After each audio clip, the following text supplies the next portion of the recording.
वमा ज़ुबिहा अला नुसुबी ऐं जेके ज़बह कया वञनि जानवर आस्थाननि ते। अस्सलामु अलैकुम रहमतुल्लाह। सिंधी में इस्लामिक वीडियोज़ हासिल करण जे लाइ असांजो चैनल सब्सक्राइब कंदा ऐं फेसबुक पेज लाइक कंदा। अस्सलामु अलैकुम रहमतुल्लाहि व बरकातहू। अज़ीज़ साथियो, हलंदड़ ज़माने में हर महीने में को न को फितनो ऐं का न का बिदअत राइज थी चुकी आहे। सब खां पहिरीं अल्लाह खां दुआ घुरंदुसि त अल्लाह रब्बुल आलमीन असां सभिनी खे फितननि खां बिदअतुनि खां महफ़ूज़ रखे।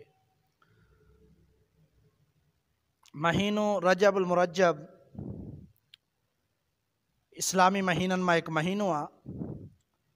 क़ुरान मजीद में अल्लाह रब्बुल आलमीन फरमायो, इन्ना इद्दत शुहूरि इंदल्लाहि इस्ना अशर शहरा। अल्लाह रब्बुल आलमीन ॾे महीननि जी गिनती 12 आहे। अॻिते फरमायो मिनहा अर्बअतुन हुरुम, उन्हनि 12 महीननि मां 4 हुरमत वारा महीना आहिनि। उन्हनि महीननि जो ख़्यालु करणु घुरिजे, वॾनि कबीरा गुनाहनि खां ज़ुल्म खां बचण जी कोशिशि करणु घुरिजे। 12 ई महीना इस्लामी आहिनि, पर इन्हनि में 4 महीननि खे वधीक अज़मत ॾिनी वई ऐं रजब जो माना बि तअज़ीम आहे, अज़मत आहे।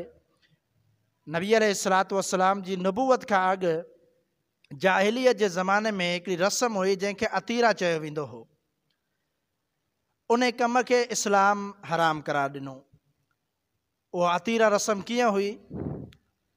उहा अतीरा रस्म जंहिंजो तज़किरो हदीस में अचे थो, नबी अलैहिस्सलातु वस्सलाम फरमायो, सही बुखारी जी हदीस आहे, ला फ़रा वला अतीरा, न इस्लाम में फ़र आहे न अतीरा आहे इस्लाम में। इन जो मतिलबु ऐं माना छा आहे? फ़र अरबनि में हिकु रस्म हुई जेका जाहिलियत जे दौर में मुशरिकीन मक्का बुतनि जी पूॼा कंदा हुआ। पंहिंजी क़ुर्बानी खे नालो ॾिनो फ़र। उहा ॾाची या उहा ॿकरी या उहा ॻऊं जंहिंजो पहिरियों फर यानी जेको पहिरियों पेट हुजे, पहिरियों बचो उन्हनि जो, उहो मादा हुजे, पहिरियों फर मादा हुजे।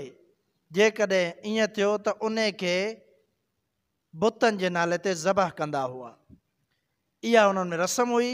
ऐं ॿी रस्म उन्हनि में अतीरा जी हुई। अतीरा उन्हनि में इहा रस्म हुई त रजब जे महीने में जानवरनि खे पंहिंजे बुतनि जे नाले ते ज़बह कंदा हुआ।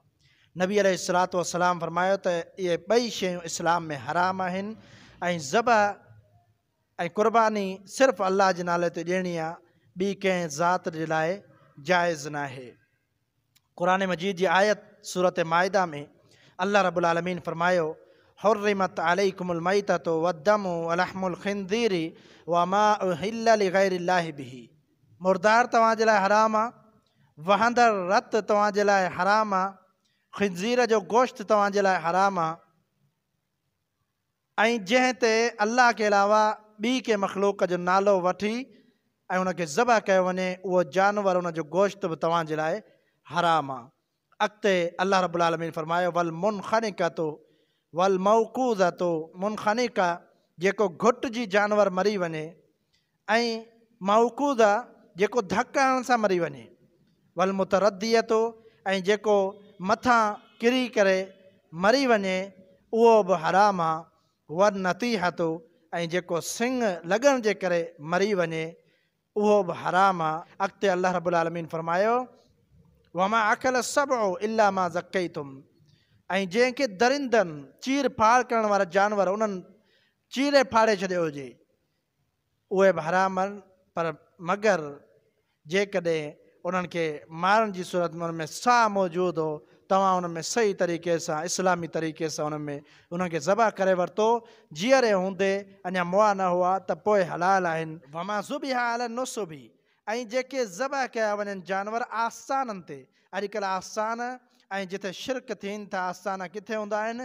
दरगाहुनि ते ऐं पीरनि फ़क़ीरनि जी मज़ारुनि ते, उन्हनि जॻहियुनि ते जिथे शिरक कयो वञे, उते जेको जानवर ज़बह कयो वञे उहो खाइण बि हलाल नाहे, का बि शइ उते विराही वञे उहा बि जाइज़ नाहे। ऐं उन खां पोइ अलाह साईं फरमायो व अन तस्तक़सिमू बिल अज़लामी, ऐं तव्हां तीरनि जे ज़रिए पंहिंजी क़िस्मत मालूम कयो, इहो बि हराम कमु आहे। फरमाए ज़ालिकुम फ़िस्क, इहे सभु कबीरा गुनाह आहिनि, इहे सभु वॾा कबीरा गुनाह आहिनि। त मालूम थियो त इन आयत में बि अल्लाह रब्बुल आलमीन गैरुल्लाह जे नाले सां ज़बह कयल जानवर खे हराम करार ॾिनो आहे। अतीरा रजब जे महीने जे अंदरि इहो मुशरिकीन मक्का में रस्म हुई, जेके रजब इहा चयो वेंदो हो, ऐं उहो ज़बह कंदा हुआ जानवर पंहिंजे बुतनि जे नाले ते, जंहिंखे शरीयत हराम करार ॾिनो।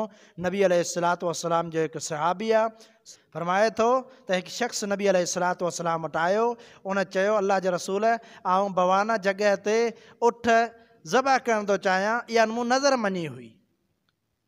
नबी अलैहिस्सलातु वस्सलाम फरमायो हल कान फ़ीहा वसन मिन औसानिल जाहिलिया युअबद, छा जाहिलियत जे ज़माने में को उते बुत रखियलु हो जंहिंजी पूॼा कई वेंदी? त सहाबी जवाबु ॾिनो, न अल्लाह जे रसूल। पाण फरमायूं छा उन जॻह ते का जाहिलियत जा मेला, उर्स ऐं ईदूं, ख़ुशियुनि जा ॾियारा मल्हाया वेंदा हुआ? त उन सहाबी चयो, न अल्लाह जे रसूल। पाण फरमायो ओफ़ बि नज़र क, पंहिंजी नज़र खे पूरो कर। पर यकीनन इन मां हदीस मां मालूम इहो थियो, इहा बि सही बुखारी जी हदीस आहे, जंहिंमां मालूम इहो थियो त उहा जॻह जिते शिरक कयो वञे, जिते आस्थाना हुजनि, जिते मख़लूक जी पूॼा कई वञे, उन्हनि जॻहियुनि ते ज़बह करण बि जाइज़ न आहे।